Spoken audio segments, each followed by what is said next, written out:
yu jigéen yi maa ngi leen di nuyu kenn ku nekk ci turam ak santam di leen jéggulu nag ci coono bii ma leen teg waaye nag di leen santit ci ni ngeen dikkee pour yombalal ma kàddu yi ma bëgg a yëkkati askanu Sénégal jot bu loolu jàllee ma bëgg a gërëm ay yenn mbokk yu ñëw am te kon sax surtout nag le doyen Mandiaye Gaye ndax mag la te mobilité lu ko jafe la waaye moom c'est un militant teewaayam bii nag dafa am lu muy symboliser ma bëgg sénégalais yu bari mooy yu am yuñ may wax ñu dégg ko moom ma mag fopp moom ma jëkk ci xeex bi fuuf te ba léegi bàyyee gudd souvent léeg-léeg nit ne la waaw yow léegi mag nga gone yi may wax ñépp ne ku munta tere jullit yi bàyyi faatiya bu ñuy julli mënoo ma teeb tàggale ak di wax li may xalaat ci réew parce que loolu c'est une obligation morale moom kilifa gu mag wax ne boo gisee lu bon nga noppi ca yaag seytaani su muuma ñoo yem te yàlla dimbali na ma nag ma teel a xam ne Pastef lu bon la ba ma koy xam di leen xeex booba juróom-ñett fukki nit déggul booba taalaguñ sësti taalaguñ kudd taalaguñ fac de droit may wax sénégalais yi ñii baaxuñu sénégalais di tam-xam lu tey jii gis nañ ko dañ ci dellu si bu baax kon encore une fois doyen maa ngi lay gërëm bu baax a baax di rafetlu sa ñëw gi ndax c'est un encouragement et là je le dis dama koy wax nit ñi pour ñoom ñu xam ne nit ki moom tant que mi ngi dund li ko war cim réewam war na ko def mooy di ko xeexal lu bon di ko xëccal lu baax encore une fois vraiment maa ngi jégalu ci ñëw gi waxoon naa la ne bul ñëw bàyyi ma su conférence de presse ma ñëw sa kër parce que maa war a ñëw waaye sa ñëw gi moom leçon bu rëy rëy laa ciy tiré di wax gone yii la wër muy Jibi Ndiaye Diagne Moustapha Gaye Cissé moom xam na Babacar Dione encore une fois maa ngi lay remercier yéen itam maa ngi leen di remercier surtout sama camarade Jelman bi sama camarade Jelman bi encore une fois maa ngi lay encourager gis nga nag wax dëgg dem kaso moom dara nekku ci li bon daal mooy wax lu dëgg ñu yóbbu la kaso gis nga ñun xëy na ñi nekk ci bitti te mosu ñoo dem kaso ñoo am problème waaye kaso moom ña fa nekk amuñu problème dinaa ko wax léeg-léeg nit di ree bu fekkoonte ne am naa possibilité chaque week-end ma passé ko Rebeuss chaque week-end ma dem Rebeuss parce que Rebeuss c'est la meilleure école pour étudier le Sénégal c'est là où tu mets le doigt sur le pays et les souffrances des populations maa ngi ñëw kon encore une fois dina ñëw waaw d'accord xar maagal li may def rek donc encore une fois maa ngi leen di gërëm yéen ñëpp léegi balaa waxtaan bi tàmbali non ban mooy ko ni ma bëgg ñu waxtaanee non da ngeen ma dégg fay naa ko bul fay lii waxtaan wi ci ay ponk la laa ko def mais le thème général de la conférence de presse mooy la lutte continue le devoir de combattre les fascistes de Pastef pour la préservation de la République, la sauvegarde de la démocratie et la protection des libertés et des droits. loolu nag ci juróom-benni poñ lañ koy def poñ bu njëkk ba mooy le processus de ma convocation jusqu'au mandat de dépôt loolu mooy premier point bi bi ci tegu mooy les conditions carcérales à la maison d'arrêt de Rebeuss nit ñi nañ fay dundee. Troisième point bi c'est la guerre juridique que mène le procureur de la République Ibrahima Ndoye et le président du tribunal de grande instance de Dakar contre les adversaires de Pastef. Le quatrième point, le bilan de Pastef au pouvoir, 16 mois de clochardisation de la République, de guerre contre l'état de droit et de restriction des libertés. Le cinquième point, Sonko et le manque d'autorité de Diomaye Faye. Le sixième et dernier point, on va parler du plan. Le quatrième plan. Le quatrième plan. Le plan de redressement.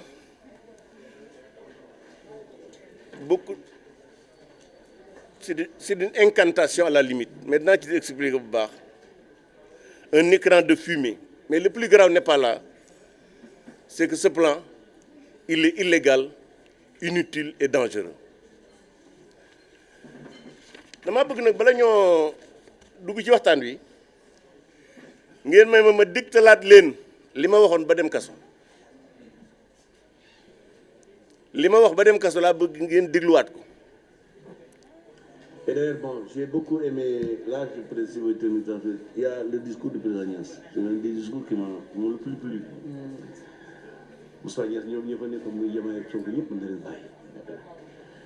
de carrière politique, nous avons kenn ñu am ko. Mais defe naa yéen ñëpp déglu ngeen li ma wax ci lii de la ma procureur de la République Ibrahima Ndoye jàppe wax ji ci la ma tribunal de grande instance de Dakar condamné 2 mois dont 15 jours avec sursis. bala ma ñëw ci 15 jours yeeg 2 mois yi mois bi day mois bu période bu particulière lañ toll ma bëgg ko partager ak yéen bëkk démb dafa am benn militant libanais c'est un citoyen libanais militant de la cause palestinienne bu génn kaso après mu def fa ñeent fukki at kon man bu ma amee 15 jours Rebeuss su ma naqaree c'est que je vaux rien du tout benn ñu ngi jëm safar lan lay tekki tubaab yi ñoo génne woon Serigne Touba Sénégal bu ngeen lire décision bi li ko motiver mooy dañ ne woon dañ ko bëgg a effacer moo tax ñu yóbbu ko Gabon bu mu fa defee juróom-ñaari at mu ñëw Sénégal ñu def ko résidence surveillée pendant 15 ans su génnee Diourbel ñetti yoon la te balaa gën tàggu les autorités coloniales mais la seule question que je me pose est-ce que Serigne Touba bi effacé nañ ko kon Ousmane Sonko mi bëgg mu nekk ndonay tubaab yooyu doon bëgg a effacer Serigne Touba moom xam na ne war naa xam ne man mënuma effacer mënta effacer Djibi Ndiaye mënta effacer kenn tant que ñun li ñuy def ñu ngi koy def ngir le peuple sénégalais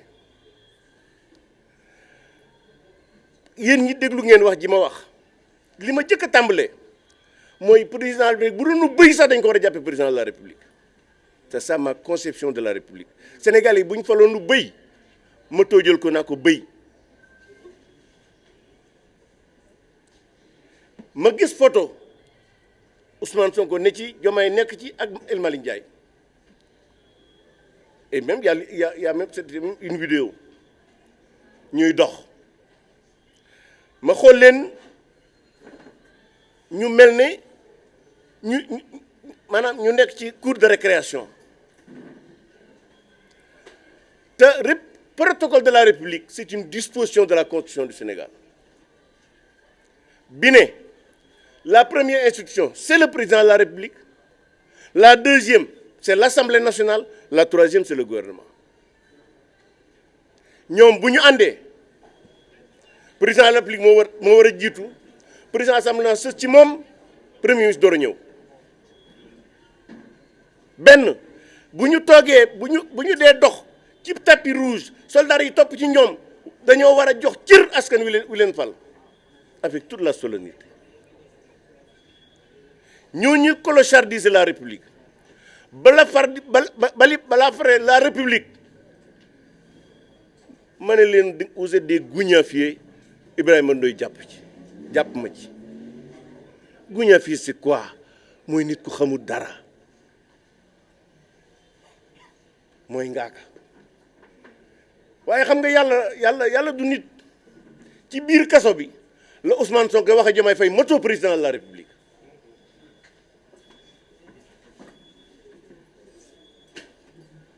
depuis la première république créée au monde Ousmane Sonko est le premier ministre à dire au président bi que moto autorité Ibrahima Ndoye nag da ko waroon a jàpp parce que nag le premier ministre n'a pas d'immunité judiciaire waaye li ma wax Ibrahima Ndoye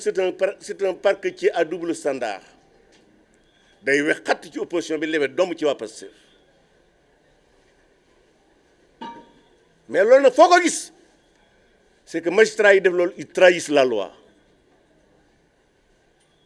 xam nga man j'ai fait allégeance à la République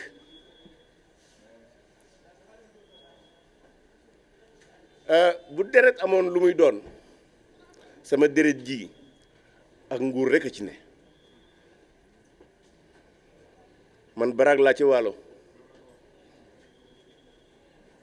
di dammeel ci Kajoor di teeñ Bawol waaye yooyu yëpp nag dama ko jël gas ko suul parce que République moo nu mën a boole moo nu boole itam nag ndax man bu ma fekk woon la révolution 1789 ba ñuy éliminer buur yi damay bokk ci ñuy éliminer buur yi parce que damaa gëm ne deret war sa jox kenn lenn waru koo xañ nit ki lu muy jox aw ñaqama ko war a jox c'est ça ma conception du pays ay nit ñu jox leen réew mi ñu di ko clochardiser dinaa ci ñëw bis bu yàlla sàkk ñu def loo xam ne sénégalais bu tekki dara bu ne da nga am gàcca ma di ko ñaaw lu ñu dima ci jàpp c'est inacceptable mais li ma leen bëgg a wax nag musuma cee bëgg a sori c'est qu'en réalité Ibrahima Ndoye dafa am problème nga man muy làqutu ci parquet bi pour di ma xeex rappelez-vous bi nga xamee ne dañoo attaqué le siège de taxawu Sénégal dama bind sama page Facebook ne ko soo jàpput ñi ko def ak ñi leen ko defloo dootuma la considérer comme procureur de la République dama lay jàppee comme procureur Pastef ak lu dul benn du ñaar ma bind ko muy làqutu ci parquet bi di làqutu ci offense au président pour régler des comptes personnels c'est indigne c'est une trahison de la loi et de sa fonction de magistrat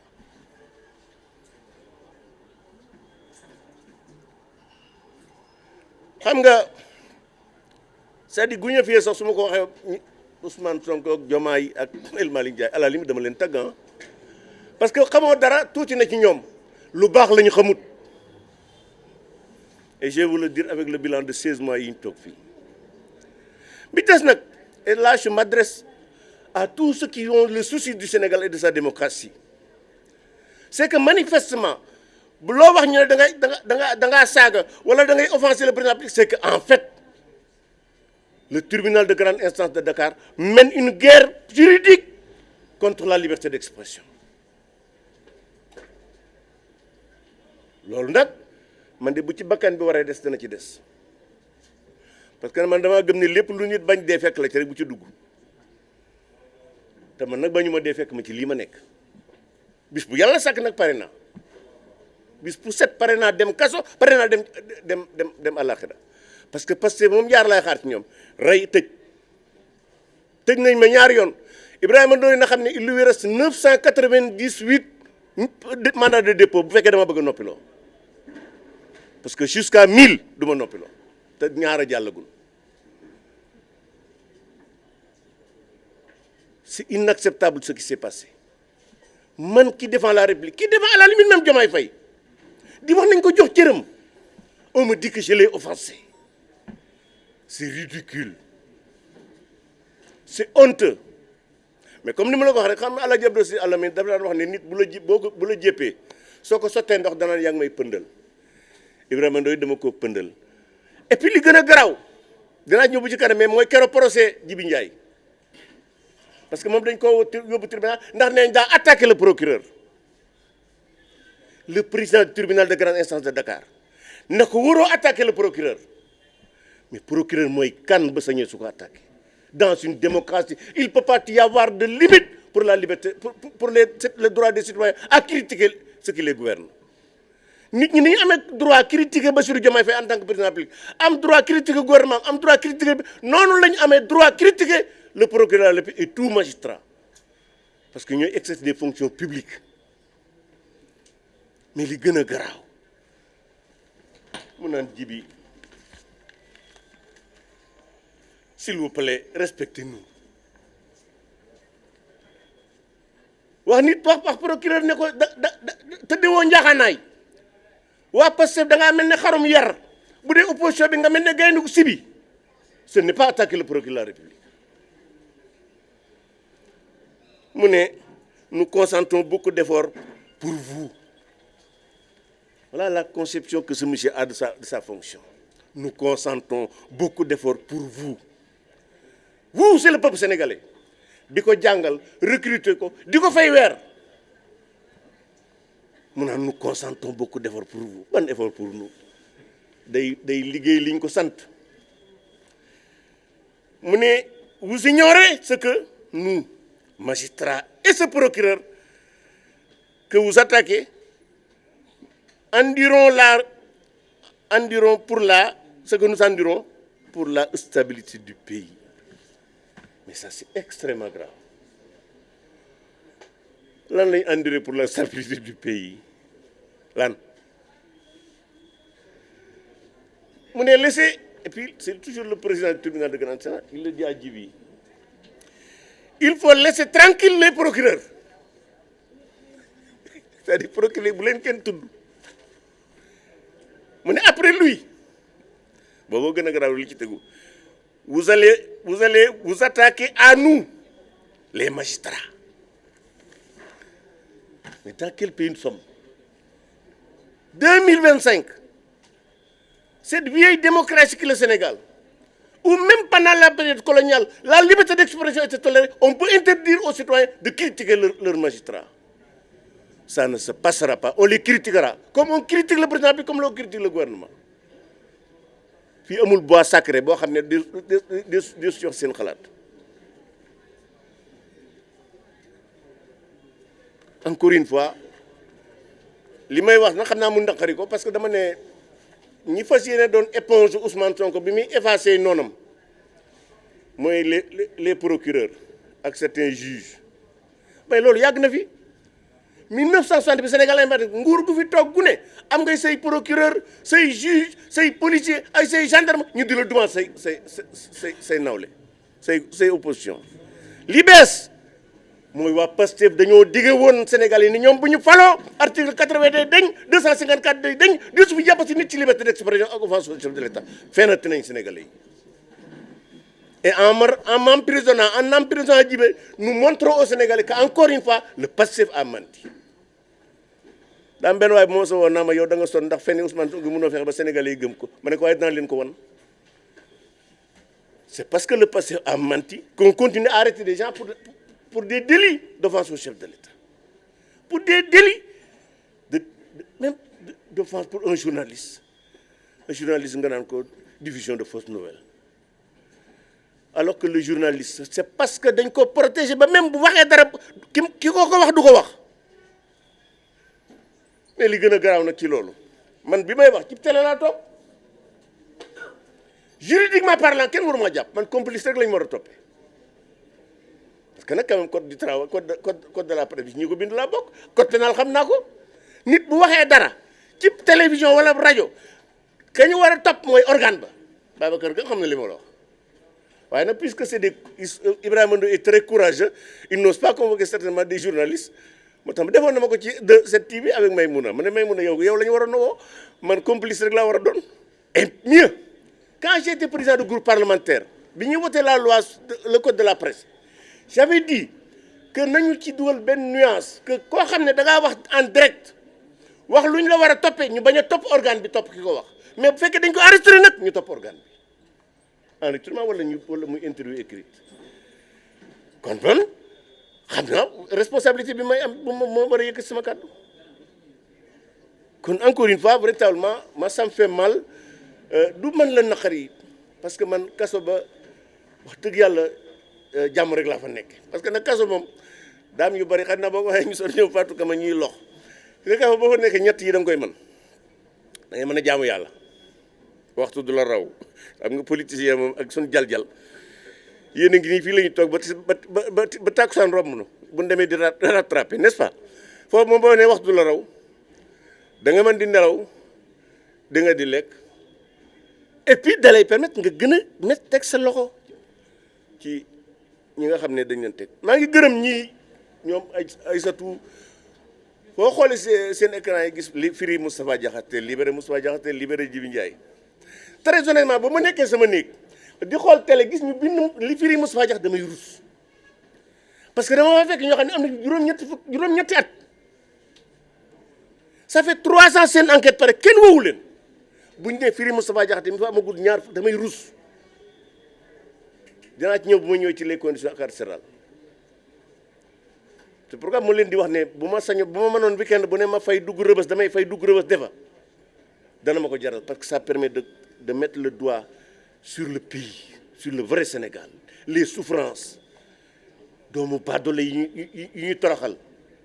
parce que ñun garaawul quoi parce que boo nekkee foofu yow mën nga see waa kër mën nañu indi lekk lépp da nga koy am mais am na fa ñoo xam ne am nañ fa lu ëpp juróomi at juróom-benni at juróom-ñaari at bu ñu leen may lu ñu lekk jagan la ñuy lekk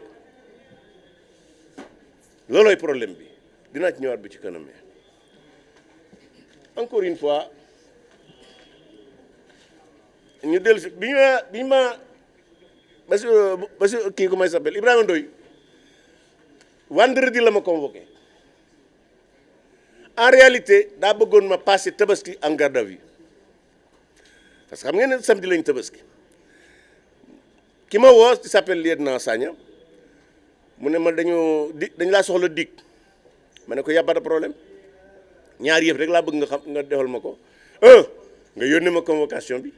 2 nga wax ma li ngeen may doyee li may doyee moom mu wax ma ko au téléphone mu ne ma waaw ay déclaration yoo def ma ne ko baax na léegi maa ngi déglu maa ngi xaar convocation mu toog ba ma toog sama kër ba 15h50 am ñu ma soxla woon ma jóg dem bi maa ngi foofu mu woo ma ne ko may naa la yaari yëf 1 bu la neexee agent bi nga yónni mu ñëw fekk ma fi ma nekk ñu ànd dem 2 bu la neexee nga yónnee ma ko par WhatsApp ma ñëw mu toogub diir daal di ma waat ne woon nañ ko bàyyi ba mardi c'est que Ibrahima Ndoye bu xamoon sama digganteeg tabaski du jéem sax di bëgg ngir dugal ma garde à vue ci bisub tabaski dafa naa li bokk na ci li Sénégalais war a noppalu mooy tabaski sonn nañ ci trop trop alors donc bi ñu donc mu ne ma xaaral ba mardi ma dem ñu woo ma 10 heures fa la ma defe naa 8 heures 9 heures et demi fa la ma fekk ma ñëw toog ànd ak sama rak xam naa mu jaawal defe def avocat la mu commencé tëral di lire liñ may toppee mooy phrase bi li ma wax fi sànq moom lañ transcrire waaye wallahi lancim bi mu waxee ba pare dama rus dama am kersa mon pays le Sénégal quelqu'un qui défend la République le protocole de la République les usages républicains ñu di ko convoqué di ko reproché loolu mu wax ba pare ma ne ko noo kii sama rakk la du avocat bi xaaral avocat bi ñëw toog tuuti El Hadj Diouf ñëw maître El Hadj Diouf foofu nag dama bëgg taxaw foofu remercier mes avocats. Maître El Hadj Diouf, d'abord, parce que ñoom ils ont le droit d'aînesse dañ ko respecter. D'abord, je commence par Maître El Hadji Amadou Sall. Moom Amadou Sall moo xam ne yàgg na. On a été au RND, on s'est croisé au PDS. Ma di ko fa bàyyi. Fu mu dëkk ci Ndakaaru rek xam naa ko. Suma xarit la. Lu ma xewle moo ciy jiitu. Maa ngi koy féliciter di ko gërëm. Di ci teg Maître El Hadj Diouf. El Hadj 1987 laa ko xam. Dans l'espace universitaire mu bokkoon ci responsable de la CED de la faculté de droit. Di combattant booba li ni rek lañ daan wax kenn daa wax El Hadj Diouf. Moom itam maa ngi koy gërëm ci déwumaam ak disponibilité am. Di gërëm it Maître Oumar Youm sama rakk la moom bokk naa ci ñi ko doon labat ngir mu ñëw APR ndax boobu PDS la bokk donc suma xarit bu yàgg la suma rakk la. Maître Antoine Mbengue. Antoine Mbengue,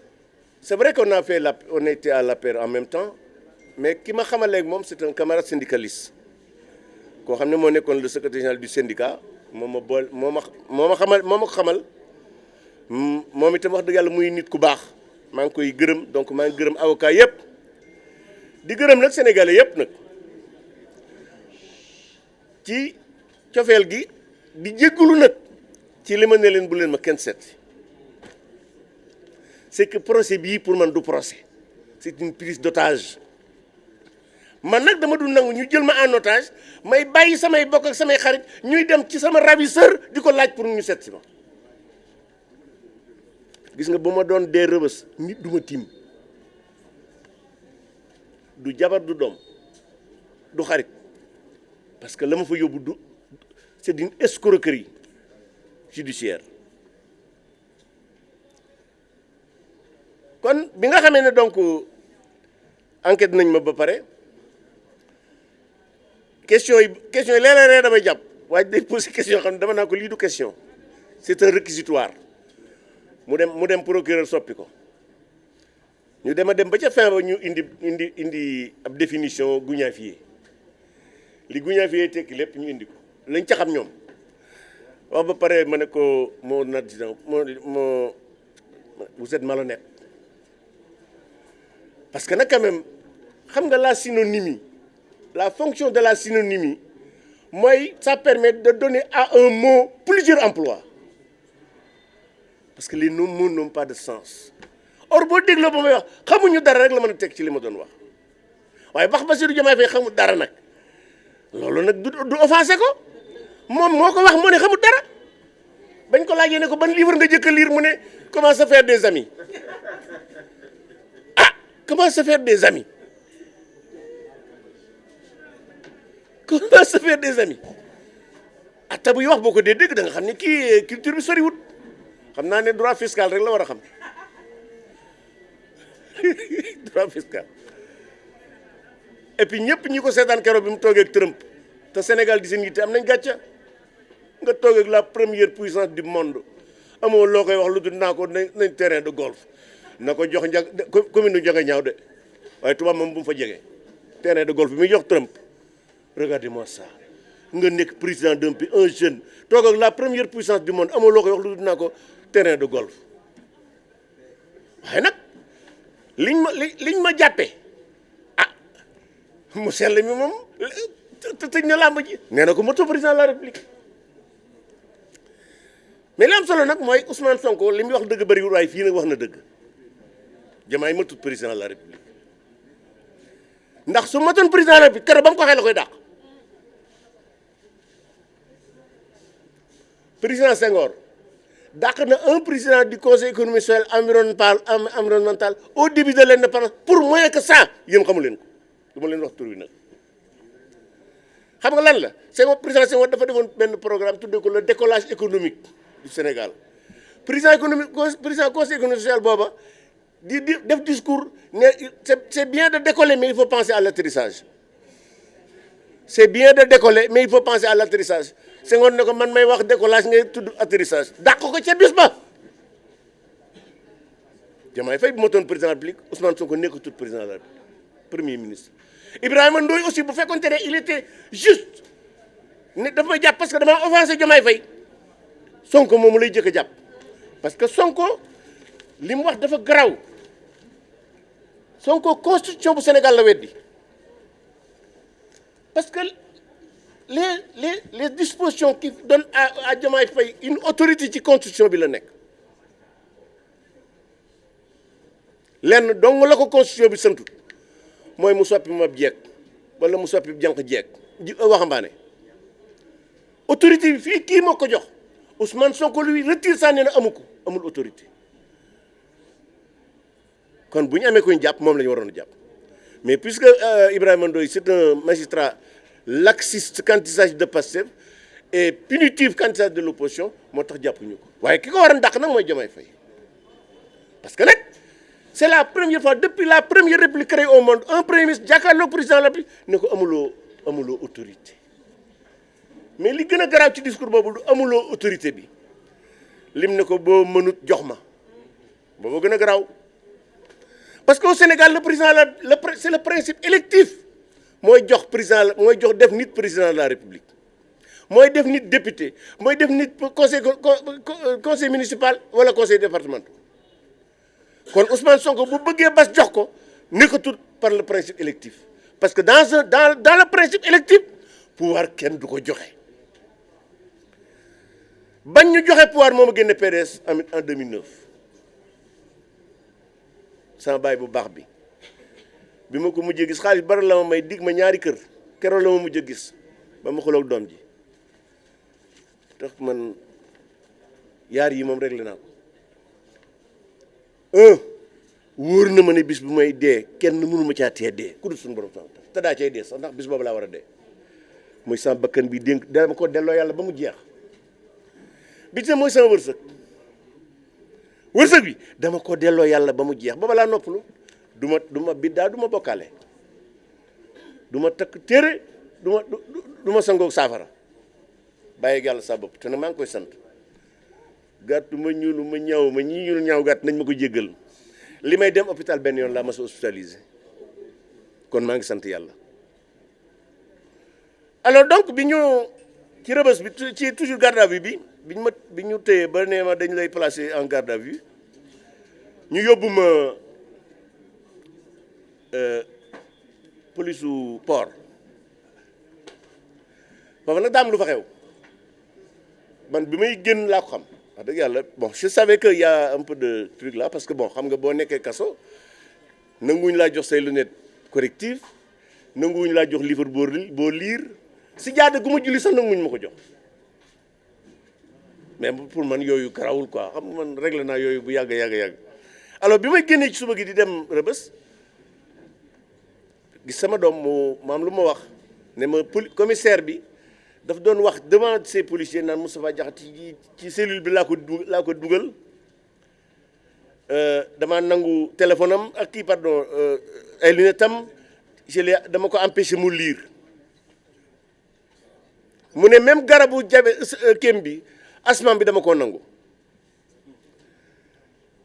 bu ngeen ko rappelé ba ma jëkkee dem police mooy yoon wu jëkk ba may bind dama bind ne je vais à la cybercriminalité avec un immense plaisir avec l'espoir de retrouver des policiers de la République mais le commissaire de port il n'est pas un policier de la République c'est un voyou parce que lu mu doon maa ko mag moom bu xamee ne damaa feebar sama garabu feebar wul ko téye à la limite c'est un assassin mais puisque nag wolof Njaay daf ne ku la matut nawle bu mu la mat noonu je lui laisse son indignité et m'occuper de l'essentiel parce que ce n'est pas ça l'essentiel alors donc bi ma ñëwee bi ñu ma yóbboo ca kaw ba audition bi nag moom benn question tontuwuma ci je crois que vous êtes au courant d'ailleurs bi ñu paree waa ji naa ma signal ma ne ko lu may signé say question waaw ma ne ko sëñ bi ma non président dimbali ma signé ma ne ko dir waaye sëñ bi yow tam man lan laay signé bu may signé lan laay signé man wax yow say question man tontuma la di la signé alors mu yóbbu ma ñu dem toog fa wala toog lu yàgg am lu ngeen di wax nag yéen journaliste souvent la diw ma ngi ca kaaw ba le procureur va le recevoir le procureur ne reçoit personne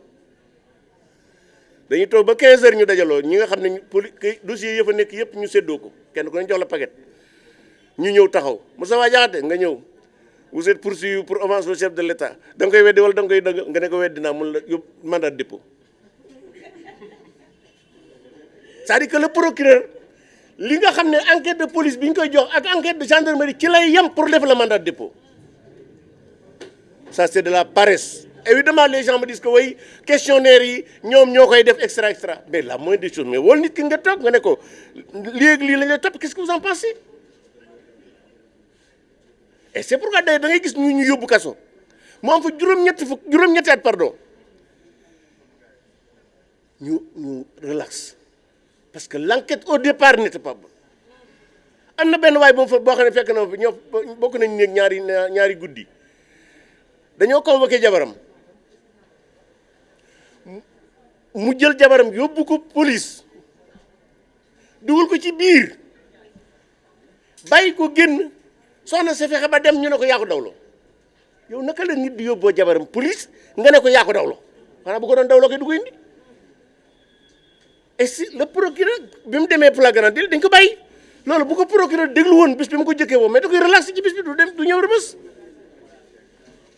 loolu yi la ñuy bañ ko wax nag ñu naan da ngay critiquer la magistrature alors donc bi ñu ma defee mandat de dépôt ñu yóbbu ma alors bi ñu may atte comme je crois ñu bari ci yéen fekk na ko dama ne du ma tontu procureur du ma wax yow ci biir wax ji procureur juge bi nee na ma waaw monsieur Diakhaté il faut pas attaquer le procureur encore une fois je dis aux juges et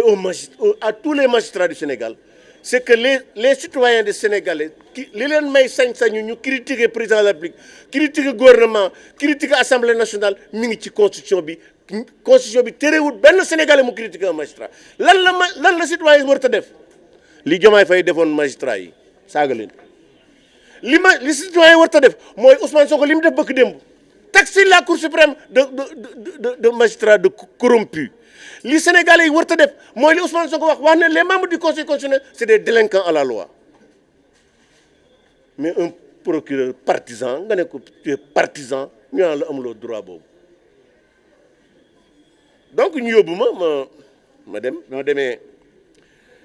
cette fois-ci yóbbuwuñu ma 42 nag yóbbu ma 6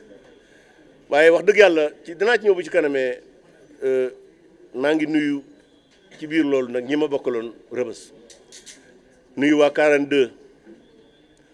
ñoom Lat Diop ñoom Farba Ngom am na yoo xam ne du ma tudd tur yi damay wax jëwriñ rek ñoom xam na am imam xam na Sagna xam nga Ahmed xam na moom mooy chef de chambre bi am na ku sant Cissé ku bees ku fa ñëw ak commandant maa ngi leen di nuyu di encore une fois di leen exprimer sama sympathie ak sama solidarité di nuyu nag waa 6 nag avantage bi mooy c'est vrai chambre bu ndaw la waaye boo fa nekkee moom kaso bi yëpp ngay gis daa ñëw bu ci kanamee encore une fois yéen ñëpp maa ngi leen di nuyu di leen exprimer suma ci biir loolu nag ci laay ñëwee ci les conditions carcérales à la maison d'arrêt de Rebeuss gis nga mes chers journalistes souvent danaa koy dégg ci yéen ñu bari ci yéen bu ñuy wax da ngay dégg ñu naan yàlla nañu caabi féete gannaaw yàlla nañu génn damay dégg journaliste di ko wax lu bari ak ñi nekk hôpital ça je crois que xaw ma dañ leen ko jàngal xaw ma yéen a ko tànnal seen bopp waaye lu ngeen ci wax rek am na lu ngeen umpale xew Rebeuss d'abord ay fas moo taxoon tubaab bi defar ko bi ñu amee indépendance ñu jox ko comment il s'appelle état bi jël ko def ko prison alors bi nga xamee ne tey jii boo demee Rebeuss la fa xaj ci nit normal c'est 800 personnes au minimum il y a 3500 personnes loolu xam ngeen ne jaaduwut et globalement les prisons du Sénégal taux de remplissage bi c'est 262%. loolu nag ñaar ñii ñoo ko waral benn bi c'est l'état du Sénégal depuis 1960 nanguwu ñoo tabax kaso te kaso bi yow magistrat yi yokku nañ tribunaux yi yokku nañ population bi yokku nañ délinquants yi yokku nañ nga ne doo yokk prison kon yaa nar a def musiba ñi nga xam ne ñoo nekk ci kaso loolu c'est de la responsabilité des états des gouvernements du Sénégal depuis 1960 bi des nag c'est la responsabilité des magistrats dañ ci romb nit ne ko asalaamaaleykum mu ne mandat de dépôt c'est-à-dire que mel ni amul sax malgré li ñu fi créé ay bracelet électronique c'est-à-dire le dépôt de mandat le mandat de recours au mandat de dépôt est pratiquement systématique loolu c'est de la responsabilité des magistrats c'est pourquoi man damay wax ne bis bu ñu joxoon magistrats yi Sénégal yi nekk Rebeuss yi nekk prison tribunal grande instance bu Ndakaaru ñu remplacer ay tubaab lundi prochain benn détenu duñ ko fa yóbbu non seulement Rebeuss doit être fermé mais Rebeuss doit être détruit c'est un lieu de torture des êtres humains et d'ailleurs c'est une violation de la Constitution notamment à son article 7 qui impose à l'État du Sénégal de protéger la vie des gens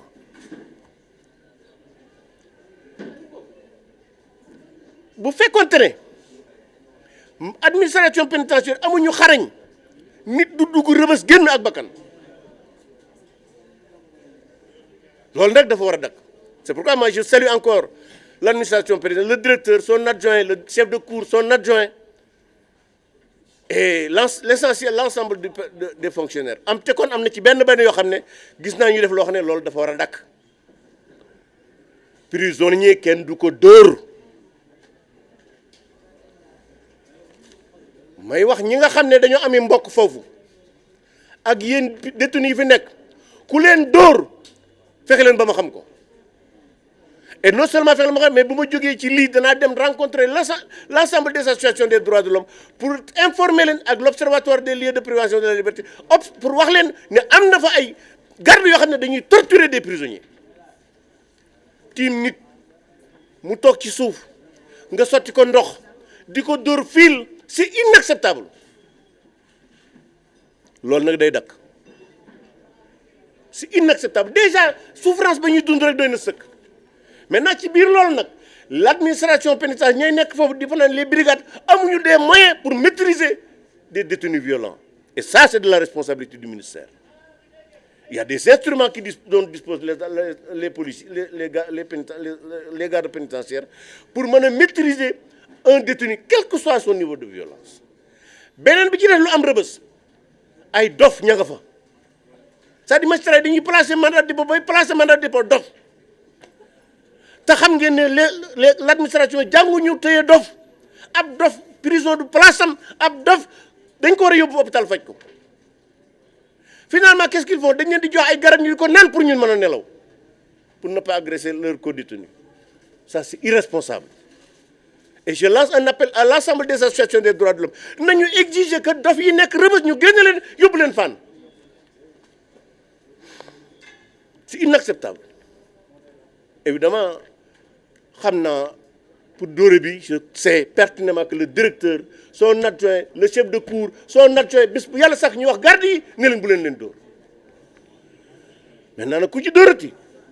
à sa tour dina siiw kon loolu mooy condition ya fa nekk et toujours damay dégg ngeen di ko wax naan ñi ñu féete gannaaw di leen insister sur métti ba fa nekk ci may jeexale foofu gis nga ñett ñii réew moo dem fekk ñu di leen toroxal moom a réew bu ñu defu ndànk gën nga yërmande yàlla du fa wàcc bu njëkk ga mooy dof ka ca tegu mooy gone ñeent la beneen bi ci tegu mooy jigéen keneen ki ci tegu mooy prisonnier parce que ñii dañoo néew doole nit ku néew doole ba noppi nga di ko fatanxal ku koy def cim réew moom a réew bu ñu defu ndànk suñu borom du fa wàcc yërmande léegi nag ma ñëw ci troisième point bi la guerre juridique contre les adversaires de Pastef xam nga Ousmane Sonko daa demoon assemblée nationale ne moom day effacé li wér nag mooy depuis boobaak léegi li nit ñi seetlu mooy am na ay magistrats yoo xam ne fas nañ yéene doon éponge bi waaw ñoo nekk éponge su Sonko bi muy effacé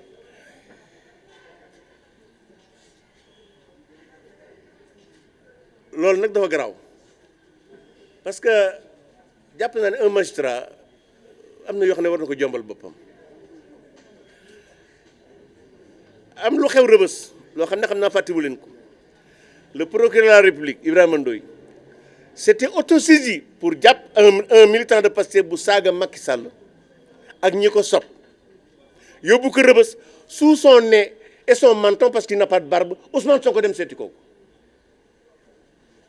ñu def ko sursis man ñu ne dama saaga une communauté maanaam les électeurs de Pastef waaw mais ñu sopp Macky Sall ñoom duñ communauté ñu may ko sursis man ñu condamné ma 2 mois en réalité donc nous sommes en face d'une guerre juridique contre les militants de Pastef tey jii opposant maanaam activiste ak ñi nekk ci opposition ñoom rek lañ jàpp nitu Pastef moom lu mën a def soit ñu wutal ko ne daa dof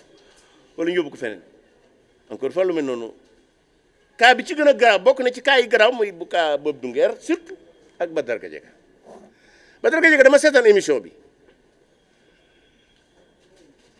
lan la yéen ñëpp dégg ngeen ko Amadou Ba moo ne Adji Sarr caga la keneen ka doon ab client la Ibrahima Ndoye li mu waroon def jàpp Amadou Ba wax ju ñaaw ji mu wax doomu jàmbur ji ci nekku Sénégal mu ne ko caga nga ne keneen ki de mais information bi ci am man gisuma yéen Aïssatou Babacar ngeen exploité ko bu baax parce que ñun Ousmane Sonko daa waxoon ne Adji Sarr day faj gannaaw guy metti waaw léegi kii faj gannaaw guy metti na Amadou Ba bokk Pastef nee nañu déedéet caga la kon la ko fa yóbbu woon du faj gannaaw guy metti waaye loolu dina gën a leer na ma waxoon keroog ne dama doon tappale dara dutuma bis dina ñëw Sonko ci ba ma wax dama doon tappale kenn complot wu ma Abdou Nguer ba léegi xamuñu lu ñu koy toppee pratiquement parce que gis nañu ab TikTok ku tudd Abdou Nguer mu am lu mu wax ñu jàpp ko Abdou Nguer mu ne leen du man ñu fexe ba xam ka mu doon woo ko mu ñëw wax dëgg yàlla ba mu duggee la Abdou Nguer waroon a génn ñoom ñaar ñoo bokk dossier bi alors que ki moom TikTok bi tuddee ko Abdou Nguer officiel moom tuddul Abdou Nguer nangu na ne moom la ca nekk moo ko ci def kon Abdou Nguer kenn waru koon téye et depuis lors ñu téye ko ci kaso bi pour 17 lu ñu koy toppee c'est irresponsable Assane Diouf moom normalement le 8 dana génn en principe je crois que duñ parce que li procureur laaj moo gën a néew la mu fa toog Bassirou Fofana nag man jàpp naa ne man mi maa ko yóbbu kaso ndax dama ko seetaan mu ne moom daf koy jaaxal nu ko la nit mën a condamné man ci mbirum ku wax guñaa fii nit dama demee laa dégg ñu ne convoqué nañ ko bañ ko convoqué may wax sama gars yi man dana ñëw de dana ma fekk si de encore une fois muy Badara Gadiaga muy Abdou Nguer Assane Diouf Bassirou Fofana ak ña fa nekk yëpp nag ñoom Lat Farba Ngom dañoo am lu ñu bokk ak Moustapha Diop ak Mansour Faye ak may wax seeni bokk ne ils sont là-bas très dignes ak Ablaye Ndiaye mooy ki nekkoon porte-parole lu Farba dañ ko condamné boo ñu def appel parce que daa bëggoon toog foofu 6 mois ak mook Farba mais li gën a garaaw du loolu ci Ablaye Ndiaye tabax na fa ñaari néeg pour Rebeuss léegi ñu ngi ko tuddee foofu l'entrepreneur du peuple parfois nit dañ lay def lu defe ne lu bon lañ lay fekk lu baax lañ lay defal man de jàpp naa ne Farba Ngom li mu toog Rebeuss boobaak léegi li mu fi def ci lu baax defu ko lu baax bi mu nekkee Farba ba léegi Mansour Faye il est là-bas c'est un otage parce que moom li ñu koy jiiñ c'est pas un délit bu mu mën a commettre tout comme Moustapha Diop mais ils sont très dignes et je félicite les populations du nord seen mobilisation bi ñu def bëkk démb ci Farba def nañ ko aussi Saint-Louis je crois qu'il faut le continuer c'est vrai que bon nous on avait pensé que avec le Pastef il faut di gatsa des idées mais je crois que il faut les deux gatsa Sonko ak gatsa des idées alors ma ñëw nag ci beneen ponk bi mooy le bilan de passer au pouvoir, 16 mois de clochardisation de la République, 16 mois de guerre contre l'état de droit, 16 mois de restriction des libertés.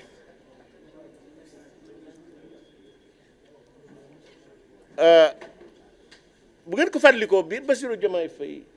di door a prêter serment acte bi mu njëkk a jël mooy violer serment, violer constitution, violer code, la loi portant au statut des magistrats mooy bi mu abrogé décret bi Macky Sall nommé woon le président de la Cour suprême. Parce que ce décret a été pris dans le cadre normatif de la République. Le Conseil supérieur de la magistrature la ñu convoqué ñu ñëw mu jël décret nommé ay magistrats Bassirou Diomaye Faye abrogé ko de manière illégale. loolu dafa bokk ci acte de clochardisation de la République.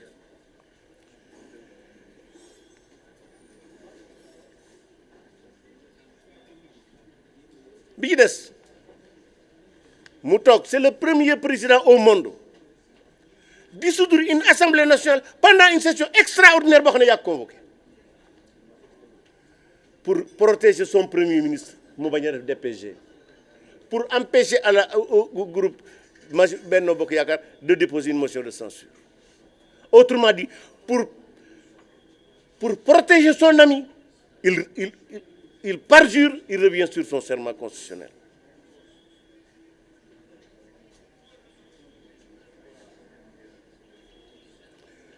Rappelez-vous, bi muy door a toog avant les législatives, Bassirou Diomaye Faye daa bind conseil constitutionnel laaj leen ne leen ndax kañ laa mën a dissoudre ak kañ lañ mën a def élection d'abord loolu mu jur woon laaj parce que c'est clair dans la constitution. Conseil constitutionnel tontu ko ne ko bis sangam mën ngaa dissoudre mais na nga organiser élection yi balaa bis sangam ci décision bi mu dogal ko décision bi na nga ko publier ba Sénégal yi dégg ko mu denc ko 64 jours. ci biir loolu ñoom ñu defar seen investiture département par département ba pare mu dissoudre keroog ba mu dissoudre et li gën a garaaw mu bind président Assemblée nationale ne ko la DPG da ngeen koy tenir le 13 ba président Assemblée nationale d'accord ci mu dissoudre assemblée le 12. loolu c'est des actes de clochardisation de la République loolu rek laay ñaawlu kese mu dissoudre assemblée nationale. bett opposition bi 10 jours la opposition bépp amoon pour préparer les législatives moo tax ñu gagné ni ñu gagné kon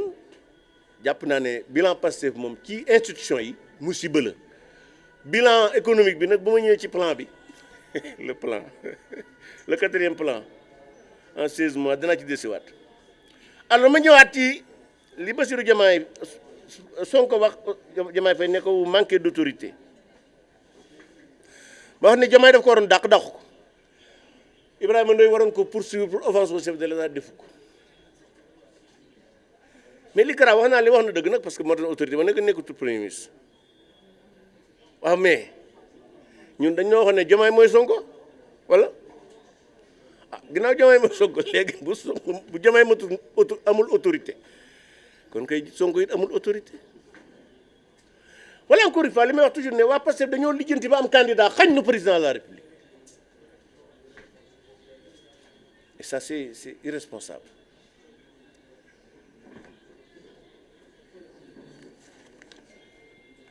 Fi mu mujjee nag bon mooy point bi le plan bi ñu doon présenté keroog Grand Théâtre c'était un théâtre politique.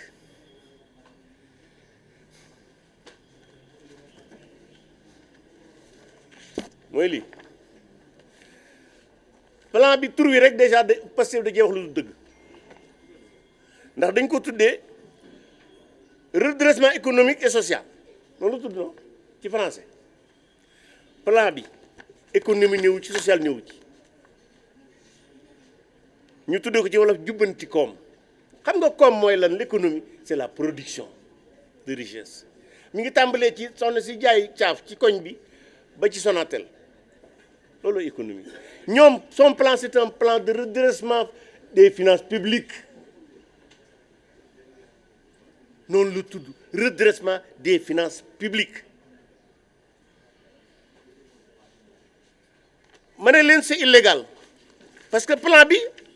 am na recette impôt yu ñu war a jël fayu am na taxe yu ñu war a fayu xëy na am na bor yu ñu war a leb gis nga république du Sénégal amul benn dërëm bu état bu Sénégal bu gouvernement bi sañ a jël ci benn sénégalais te assemblée nationale autorisé wu ko c'est pourquoi plan bi dañ ko waroon def projet de loi yóbbu ko assemblée nationale adopté ko ñu door ko présenter au public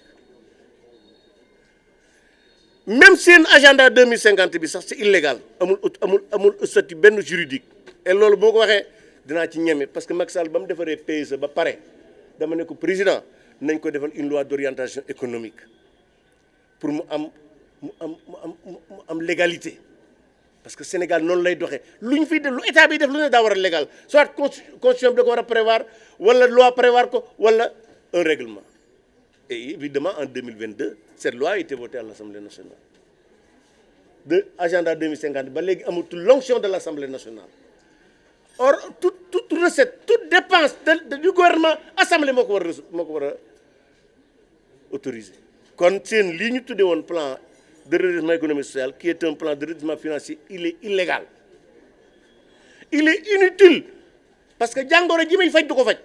au contraire saafara su jur jàngoro lay doon bi des il est dangereux lu tax ma ne c'est dangereux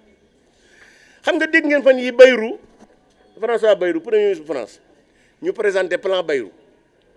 xam naa xëy na Sonko da ko dégg ne xaaral ma def plan Sonko mais xam nga lan mooy différence bi en France c'est le premier ministre qui définit la politique de la nation ce qui n'est pas le cas du Sénégal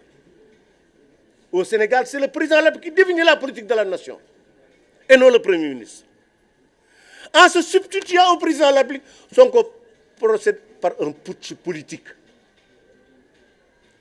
parce que amul benn disposition bu nekk fii bu ko may dara bu ko may lu tolloog tarfatal ay ni pour muy def pour mu présenter lii mu présenter nii mais li gën a garaaw sax nag mooy l'inutilité boo ko bëggee xam journaliste nag déedéet na ngeen may dimbali di lire li gars yi di bind parce que bu ngeen ko def da ngeen di noppal seen bopp noppal nit ñi bu ñuy wax lu tax plan bi parce que boo bëggee xam plan bi ndax dana am njëriñ wala du xam da ngay wax xool li tax plan bi jóg Sonko nee na mooy l'héritage nee na dañ fay fekk bor bu bari mooy 119% du PIB mooy loolu ñuy wax ah bi des mu ne dañ fay fekk un déficit de 14% ou 12%. C'est-à-dire que déficit ak endettement dafa am nu ñu koy fajee faj yi nag ñëpp bokkuñu ci d'accord mais mos am na nu ñu koy fajee bokk na ci nga réduire les dépenses publiques moyen la bu ñuy réduire les déficits ak l'endettement parce que déficit mooy lan mooy sa njël ëpp sa salaire. bu sa njël ëppee sa salaire voilà bu dee da nga lebi loo mottalee njël li parce que doo seetal xale yi ñuy xiif ñun nag suñu état bii li ma koy wax toujours day état bu obèse état bu mbuxri c'est-à-dire que li mu soxla ci alal dafa bari te alalu état fan lay jóge impôt taxe ak peut-être ay bor ak i don bu fekkente ne taxes yeeg yooyu yëpp boo ko boolee mu ëpp li nga moo gën a tuuti li ngay dépenser tu es obligé de nga dem lebi kon encore une fois ñoom li ñu ne moom lañ bëgg a faj tudde ko réduction train de la man góoma loolu man li ma jàpp mooy état bu Sénégal bii depuis 1960 daa nekk fépp nekk ci lépp te man li ma gëm mooy am na lu baree bari loo xam ne état mën na cee seppi loxoom bàyyi ko le secteur privé l'exemple de la Sonatel les télécommunications état du Sénégal moo ko doon gérer ñu génne téléphone jox ko créer ko société français en partenariat avec la France gis ngeen tey jii ça fait partie l'un des fleurons de l'Afrique pendant ce temps gis ngeen poste ni mu mel tey jii boo xoolee dégg naa ne ñoo dañuy créer 2000 boutiques Sonadis alors que Auchan a été créé la même année que Sonadis.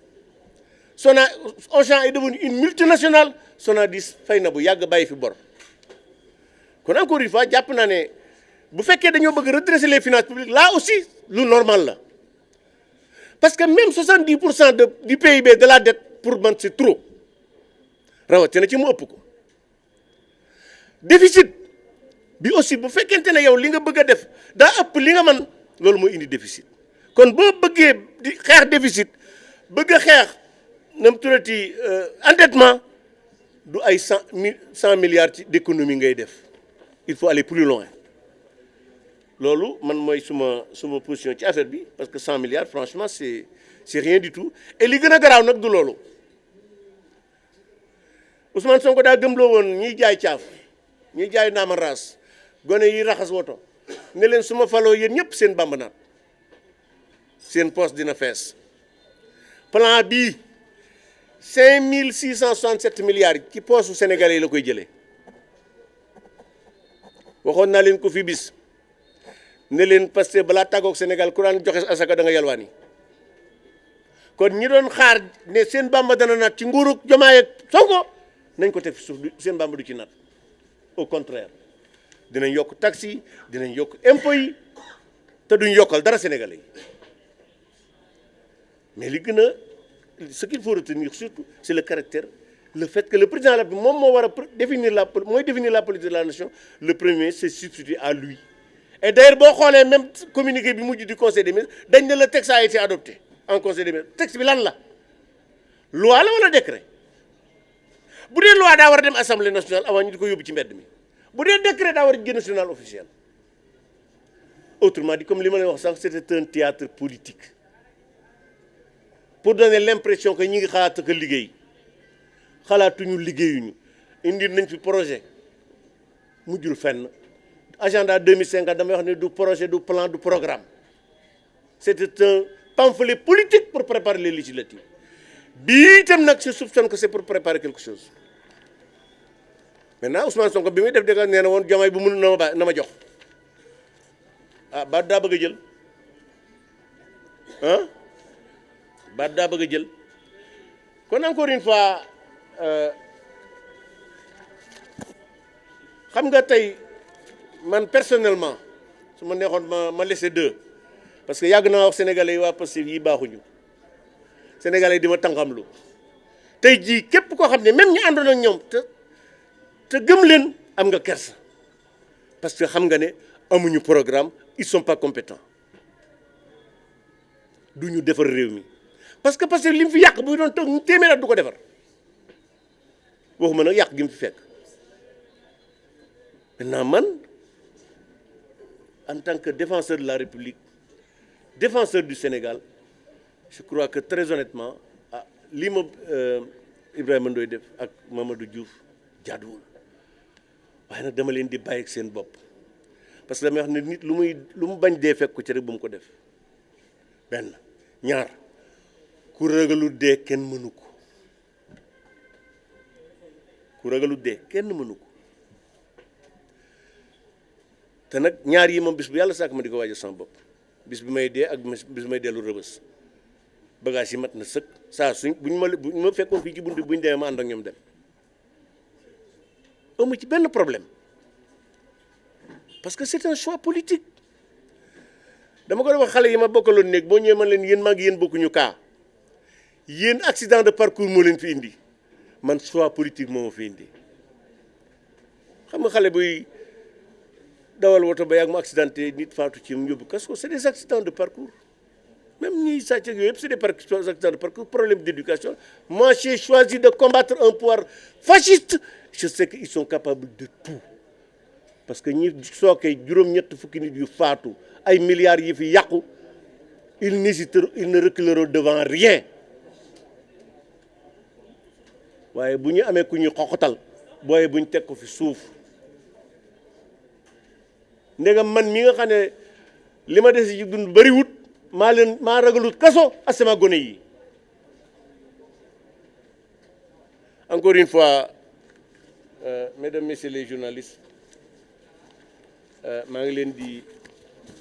Je parle effectivement donc des conditions carcérales que je dénonce. Et maintenant, parmi ces conditions, il y a quelque chose, de mon point de vue, qui est anormal, c'est qu'il y a des gardes pénitentiaires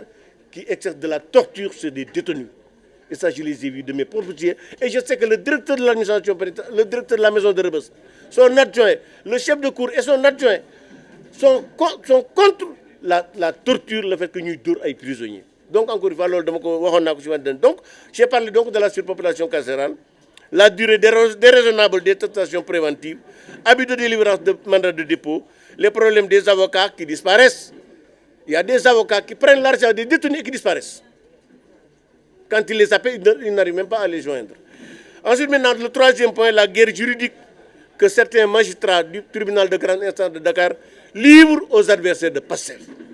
Et c'est cette guerre juridique qui explique l'arrestation de Djibi Ndiaye, mon arrestation et la détention de Badara Gadiaga, Abdou Nguer, Assane Diouf, entre autres. Et même les autres qui sont sous prétexte de réduction des comptes, en fait, c'est des détenus politiques parce qu'ils ne peuvent pas commettre les délits pour lesquels ils sont poursuivis. Farbangom ne peut pas détenir des deniers publics. Mansour Faye n'a pas fait de la surfacturation. Parce que l'arrêté sur lequel repose son inculpation, cet arrêté date de 2013. Or, le Covid est venu au Sénégal en 2020. Donc, l'arrêté était caduc. Mais mieux, Mansour Faye a fait un appel d'offres pour le riz. Donc, encore une fois, ça aussi, de mon point de vue, c'est des détentions arbitraires. L'autre point, c'est le bilan de Pastef depuis 16 mois. Le bilan se résume à la colossalisation de la République, la guerre contre l'état de droit et la restriction des libertés. Et enfin, comme vous l'avez su bien, Ousmane Sonko a dit publiquement que le président de la République n'a pas d'autorité. Et manifestement, il a raison parce que le président aurait dû le limoger. Parce que pour moins que ça, le président Senghor avait limogé un président du Conseil économique et environnemental. Mais mieux, le procureur de la République, puisqu'il arrête pour un oui ou non des citoyens pour offenser le président de la République, je crois qu'on ne peut pas offenser plus le président de la République que de lui dire que vous n'avez pas d'autorité. Le dernier point donc, c'est le plan de redressement qui, de mon point de vue, est juridiquement illégal, financièrement inutile et politiquement dangereux. Parce qu'au Sénégal, c'est le président de la République qui définit la politique de la nation et non le Premier ministre. Voilà les points sur lesquels, évidemment, j'ai discuté. Maintenant, je suis à votre disposition. Si vous estimez que... Oui. Oui. Et il semble que le nouveau gouvernement dindi na ko. Maintenant, l'option, c'était de donner Rebeuss, du opérateur privé, mu tabaxal Sénégal ay ab kaso. Dégg naa ñu ne kaso ba tabax nañ ko ba pare. Mi ngi jam ñaajo mais dafa jege les Nations Unies. Il semble qu'il y avait des difficultés à ce niveau-là. Ñu joxoon ko gendarmerie nationale mais paraît-il jëlaat nañ ko. Mais gis nga mon cher ami, fondamentalement Sénégal dafa war a changer politique carcérale. Politique carcérale bi ñu donné ci tubaab yi moo baaxul. Man li ma gëm mooy les prisons doivent être des centres de formation pour aider les Sénégalais à s'insérer dans la société bu ñu génnee. Man gëwuma kaso boo xam dañuy tëj nit ki 24 heures sur 24. Je crois que suñ ko defoon ay centre de formation ña fa nekk mën nañ faa jàngee métier ña am métier mën nañ koo gën a mën bu ñu génnee mën nañoo am lu ñu yóbbaale. Donc man d'accorduma ci Ousmane Diagne nee na dana tabax 9 prisons mais bu fekkee forme bii la ñu retenir je crois que notre politique carcérale doit être révisée. Le Sénégal a besoin de changer fondamentalement ça. Maintenant ndax dañ koy jaay wala duñ ko jaay à mon humble avis ce qu'il y a à faire c'est que Rebeuss moom dañ ko war a toj ko la ñu war a def parce que faire ña fa nekk état bu Sénégal mi ngi leen di seetaan ñu di leen toroxal.